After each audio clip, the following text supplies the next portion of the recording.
সাধাৰণতে আমি কেতিয়াও এজন মুখ্যমন্ত্ৰীয়ে সাংবাদ মহলক বা সংবাদ মাধ্যমক সংবাদ জগতক এনেধৰণে আমি আক্ৰমণ কৰা কেতিয়াও দেখা নাই।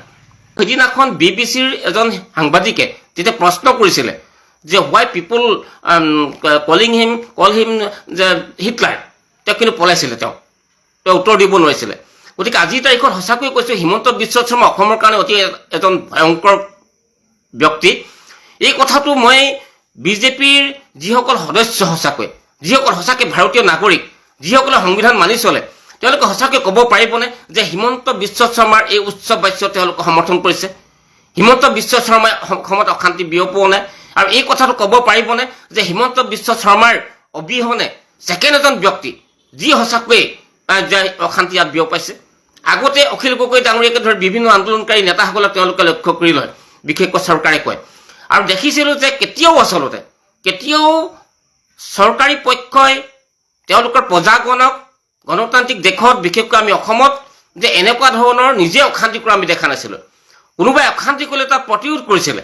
কিন্তু আজিৰ তাৰিখত দেখা গৈছে যে হিমন্ত বিশ্ব শৰ্মাই ক্ষমতাৰ ফকত আচলতে বলিয়ান হৈ তেওঁ কিন্তু পাকে প্ৰকাৰে সকলো সময়তে দেখা গৈছে যে তেওঁ কি কৰিছে, সংবাদ মাধ্যমক আক্ৰমণ কৰিছে, তেওঁৰ বিৰুদ্ধে যি কথা কয় তেওঁক আক্ৰমণ কৰিছে, আৰু পুলিচ প্ৰশাসন তেওঁ ব্যৱহাৰ কৰিছে বুলি নিজেই কৈছে। আৰু প্ৰয়োজন সাপেক্ষে তেওঁ NDFB বা আলফাৰ দৰে যি ভয়ানক সংগঠন, যি অসমৰ গোটেই আচলতে ভৱিষ্যত প্ৰজন্মক ধ্বংস কৰি থৈ গ'ল, যে তেওঁলোকক দৰকাৰ হ'লে ব্যৱহাৰ কৰিব, এনেকুৱা এটা ইংগিত দিয়া যেন অনুমান হ'ল।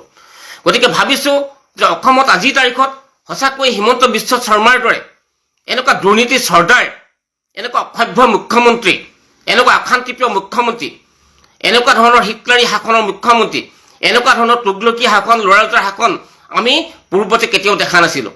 গতিকে আমি ভাবিছোঁ আগন্তুক দিনত চৰকাৰ কাৰ হয় এই বিষয়ে মই নাজানো, কিন্তু এটা কথা ঠিক, সঁচাকৈয়ে যদি, কাৰণ যিহেতুকে আমি কোনো জ্যোতিষী নহয় বা আমি তেনেকুৱা ধৰণৰ কোনো বিশিষ্ট ব্যক্তি নহয় যে আমি সৰু অসমৰ প্ৰত্যেকটো পলিং ষ্টেচনৰ বিষয়ে আমি পলিং ষ্টেচনৰ বিষয়ে ক'ব পাৰিম, ভোট কেন্দ্ৰৰ বিষয়ে ক'ব পাৰিম, জিলাৰ সমষ্টিৰ বিষয়ে ক'ব পাৰিম। কিন্তু তৎসত্ত্বেও কৈছোঁ, যদি সঁচাকৈ কিন্তু পুনৰবাৰ অসমত মুখ্যমন্ত্ৰী হিমন্ত বিশ্ব শৰ্মাই গাদী দখল কৰে, তেতিয়া কিন্তু আগন্তুক 5 বছৰত কিন্তু আমাৰ অসমৰ জনসাধাৰণ, সঁচা কথা কৈছোঁ, যে স্বাভাৱিক জীৱন যাত্ৰা বাদ দিয়ক, কেনেকুৱা এটা পৰ্যায়লৈ যাব পাৰে এইটো আপোনালোকে কল্পনাতীত। এনেকুৱা কিছু তোষামোদকাৰী ব্যক্তি অৱশ্যে মই নিজে দেখিছোঁ, যিসকলে আগতে কংগ্ৰেছত আছিলে, কংগ্ৰেছৰ পৰা গৈ তেওঁলোক আচলতে বিজেপিলৈ গ'ল। আৰু তেওঁলোকক মই নিজে কিছুমান মানুহক জানো, মই আজিৰ তাৰিখত এইবিলাক কথা ক'বলৈ নাযাওঁ, যে তেওঁলোক আজিৰ তাৰিখত হৈছে যে হিমন্ত বিশ্বৰ পৰম ভৃত্য তোষামোদকাৰী।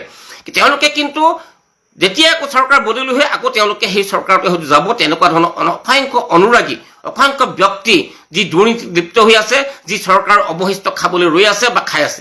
গতিকে আজিৰ তাৰিখত মই কৈছোঁ যে যিবিলাক জাতীয় দল সংগঠন, এই কথাবিলাক আচৰিত কথা। বিশেষকৈ প্ৰথমতে কৈছোঁ, যদিও বা এইখিনি নিশ্চয় হৈ আছে শৃংখল চলিহাৰ দৰে মানুহ, তেওঁ কথাটো কৈছোঁ যে তেওঁ আজিৰ তাৰিখত সংবাদ মাধ্যমক যেতিয়া আক্ৰমণ কৰিব লাগে বুলি কৈছে, যে আজিৰ তাৰিখত যে আলফাৰ কথা কৈছে, NDFBৰ কথা কৈছে, আজিৰ তাৰিখত দেখা গৈছে যে লুৰিণজ্যোতি গগৈক কি কৰিছে, তেওঁ ফটোত তেওঁ চক্ৰধৰ গগৈয়ে কি কৰিছে, থু পাৰিছে। বিমল বৰাই আজি মুকলিকে কৈছে, যদিহে যে গ্ৰেপ্তাৰ নকৰে ল এণ্ড অৰ্ডাৰ চিটুৱেশ্যন ভয়ংকৰ হ'ব। বিমল বৰা হৈছে তেওঁ প্ৰাক্তন কেবিনেট মন্ত্ৰী, এতিয়াও তেওঁ তদৰ্থ ভিত্তিত কেবিনেটত আছে তেওঁ। গতিকে আজিৰ তাৰিখত অতি পৰিতাপৰ বিষয় যে অসমৰ চৰকাৰত অধিষ্ঠিত ব্যক্তিসকল যি সংবিধানৰ নামত শপত খায়, তেওঁলোকে কি কৰিছে, আমাক ভয় ভাবুকি দিছে। তেওঁলোকে অনবৰতে সংবিধানৰ কংকগোষ্ঠ দেখুৱাই চৰকাৰী ক্ষমতাৰ অপব্যৱহাৰ কৰি আমাক ভয় ভাবুকিৰে তেওঁলোকে এনেকুৱা এটা পৰ্যায়লৈ লৈ যাব বিচাৰিছে যে আমি তেওঁৰ কথা যদি নুশুনো আমাক গ্ৰেপ্তাৰ কৰিব। আৰু এনেকুৱা ভাবুকি দিছে যে দৰকাৰ হ'লে উগ্ৰপন্থী সংগঠনৰ হতুৱাই হ'লেও আমাৰ বিৰুদ্ধে, সংবাদ মাধ্যমৰ বিৰুদ্ধে, বিভিন্নজনৰ বিৰুদ্ধে তেওঁলোকে ব্যৱস্থা ল'ব। আৰক্ষী প্ৰশাসনটো আছে বুলি কৈছে, তেওঁলোকৰ অন্যান্য হয়তো তেওঁলোকৰ পৰিকল্পনা আছে, কিন্তু অতি পৰিতাপৰ বিষয় যে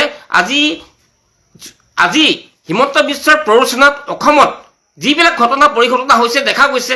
আজি শিৱসাগৰত যিটো ঘটনা পৰিঘটনা হৈ গ'ল ডাঙৰ, বিদ্যুৎ বিকাশ শইকীয়াক অতি অমানসিকভাৱে, শাৰীৰিকভাৱে তেওঁক হত্যা কৰাৰ চেষ্টা চলোৱা হ'ল, তাৰ মূলতে আমি ভাবিছোঁ যে হিমন্ত বিশ্ব শৰ্মা আছে। এইবাবে যে তাত কুশল দৌৰী নাম সাঙুৰ খাইছে, কুশল দৌৰীক টিকট প্ৰদান কৰিছে হিমন্ত বিশ্ব শৰ্মাই, সেইটো দেখা গৈছে। যে আৰু এটা ডাঙৰ ঘটনা মৰিয়নিত হৈছে, সেই ক্ষেত্ৰতো দেখিছোঁ যে ৰূপজ্যোতি কুৰ্মী এই ঘটনাটো জড়িত আছে বুলি পৰোক্ষভাৱে বিভিন্নজনে কৈছে, আমি সংবাদ মাধ্যমৰ যোগেদি জানিব পাৰিছোঁ। আৰু তাতো দেখা গৈছে, কিন্তু অন্য হাতে দেখা গৈছে যে সেই বিধায়ক দুজনে যেনেকুৱা ধৰণৰ অপকৰ্ম কৰিছে, তেওঁলোকৰ যেনেকুৱা ধৰণৰ জড়িত আছে বুলি অভিযোগ উঠিছে, কিন্তু যোৰহাটত কিন্তু আজি যিহেতুকে দুজন ভদ্ৰলোকৰ মাজত নিৰ্বাচন অনুষ্ঠিত হৈছিলে, সেইকাৰণে ইয়াত কিন্তু কৰ্মীৰ মাজত তেনেকুৱা ধৰণৰ কোনো দুৰ্বানল কাজিয়া হোৱা নাই।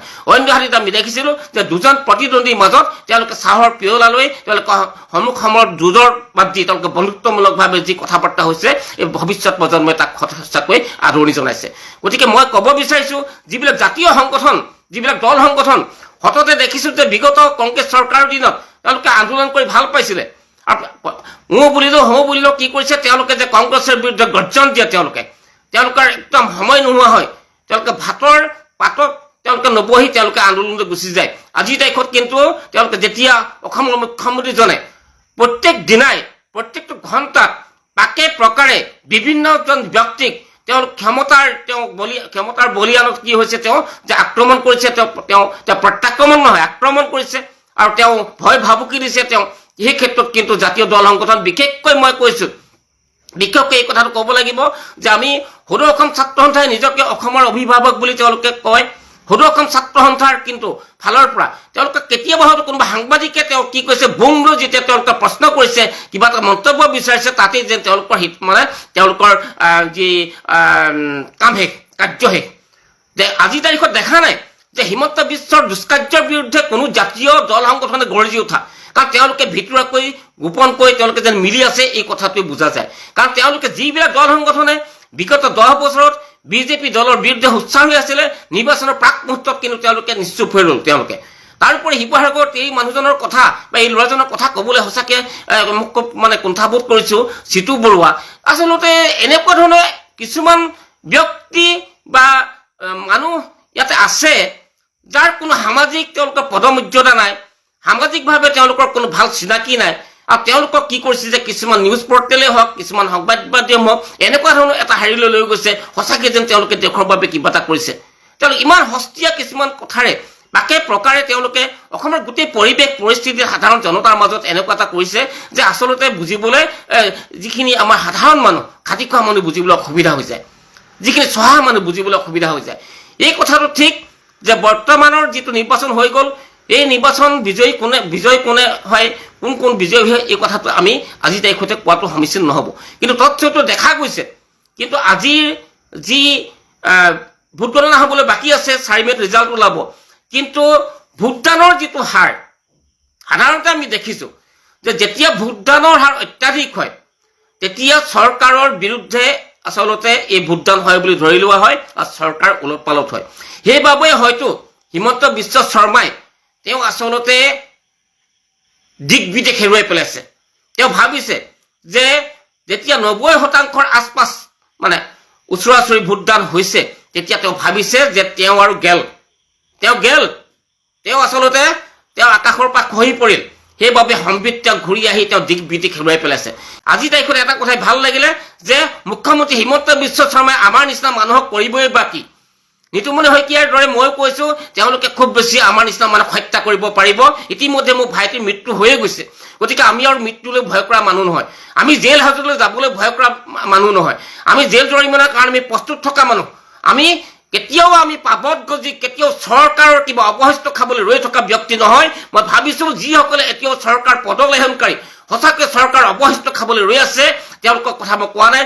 যিসকলে সঁচাকৈ যদি জাতি মাটি ভেটিৰ কথা যিসকলে কৈ আছে, সঁচাকৈ যদি তেওঁলোকৰ অকণমানো দায়িত্ববোধ আছে, গণতান্ত্ৰিক প্ৰমূল্যবোধ আছে, সংবিধানক যদি তেওঁলোকে সন্মান কৰে, যদি জনসাধাৰণৰ প্ৰতি দায়বদ্ধ, তেতিয়াহ'লে মই ভাবিছোঁ যে তেওঁলোকে কিন্তু এই হিমন্ত বিশ্বৰ এই চৌৰাচাৰী অত্যাচাৰী অপশাসনৰ বিৰুদ্ধে তেওঁলোকে এতিয়াও মাত মাতিবলৈ সময় আছে।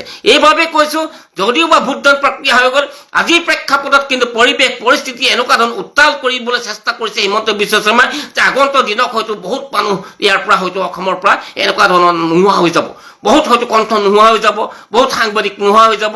এনেকুৱা এটা ভয় ভাবুকি আমাক সঁচাকৈ খুব দুখ দিছে বা এনেকুৱা আশংকা এটা দেখা দিছে।